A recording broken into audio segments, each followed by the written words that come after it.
Here are the 5 things that have changed in the real estate market in 2023. Stick around because the 5th one is really impactful.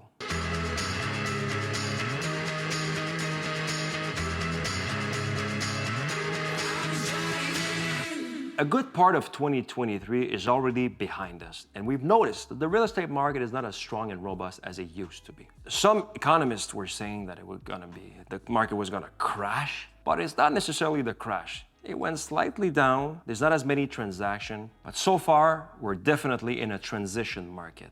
And this real estate market could change at any time. Now let's look at the 5 things that have changed in 2023. The first change, interest rates have gone up, we all know this. But what I'm noticing is that we're slowly starting to realize it's gonna be our new reality. We gotta face reality that the interest rates are not going down in the near future. So we got to budget accordingly. Look at our finances. If we wanna buy a house, that's the interest rates. Those are gonna be the monthly payments. And this is it. It's not gonna change. It's our new reality.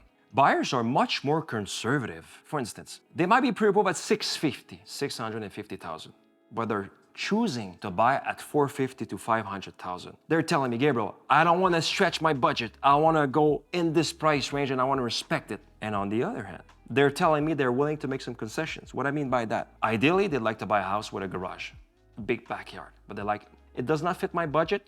I'm willing to buy a house with no garage and a smaller land because I have to respect the budget I want because I don't want this financial stress at the end of the month.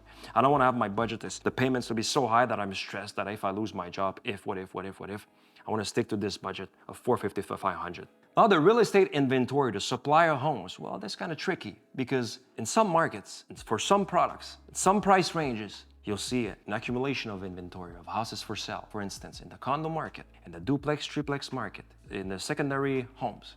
In some cities, we're starting to see more and more inventory, more options for buyers, depending on the city you live in. And on the other hand, if you look at the safe values, because buyers nowadays, they're going straight to the safe values in the range where they can afford and it's not too stretched out. For instance, if you're looking for a single family home in the greater Montreal area, in the suburbs, between $400,000 and $550,000, $100,000, there's a lot of demand, a lot of buyers because everybody wants to buy in this price range because they want to feel good at night when they go to bed. So in other words, the demand is really high for those specific products. Consequently, there's multiple offers, but not in every single type of property is multiple offers. Now, it's only for certain types of properties and certain markets and certain price range, you could have some multiple offers. And usually it's for those all safe products that are really safe for the families to buy. Now the sellers have to adjust their way they think about the market. Their pricing, their asking price, for instance. If the asking price is not in line with the market, they won't sell.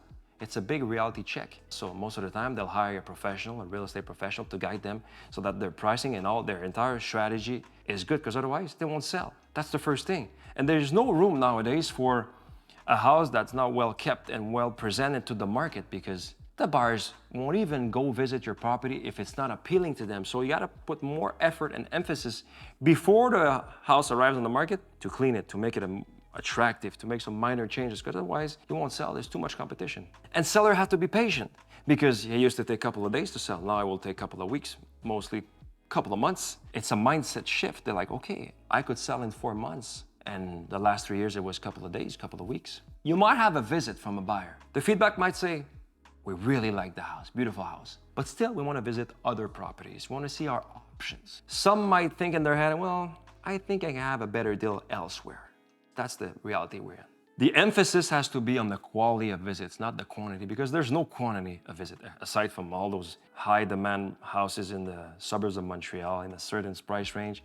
A lot of the different options, you'll have quality, not quantity. So you need that expert that will bring you that quality of buyers because otherwise you might have visits but are not qualified. So one thing, you want to have this real estate professional that's going to bring the quality, but that's going to negotiate a good price in this difficult market. The last point pertaining to the seller is that nothing has to be left to chance because the pricing has to be perfect, the condition has to be appealing, and the promotion, the marketing, property has to be everywhere where the consumer is looking in terms of all the marketing strategies and the distribution, where you'll put the house. It has to be right where the buyers are looking.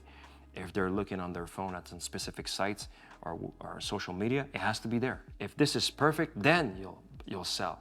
But not only that, the buyers are looking for a good deal, a price that's gonna make them feel comfortable.